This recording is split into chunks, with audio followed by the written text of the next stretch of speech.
3,000 रुपये थेट लाडक्या बहिणींच्या खात्यामध्ये जमा. हो, तुम्ही बरोबर ऐकताय.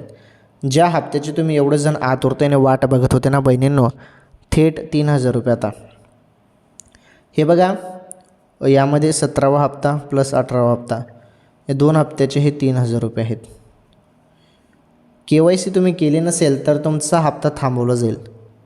KYC करा पटापट पटापट.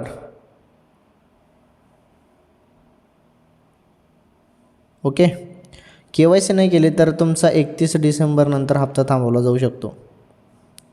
त्यामुळे KYC पूर्ण करा. राहिला विषय 3,000 रुपयेचा.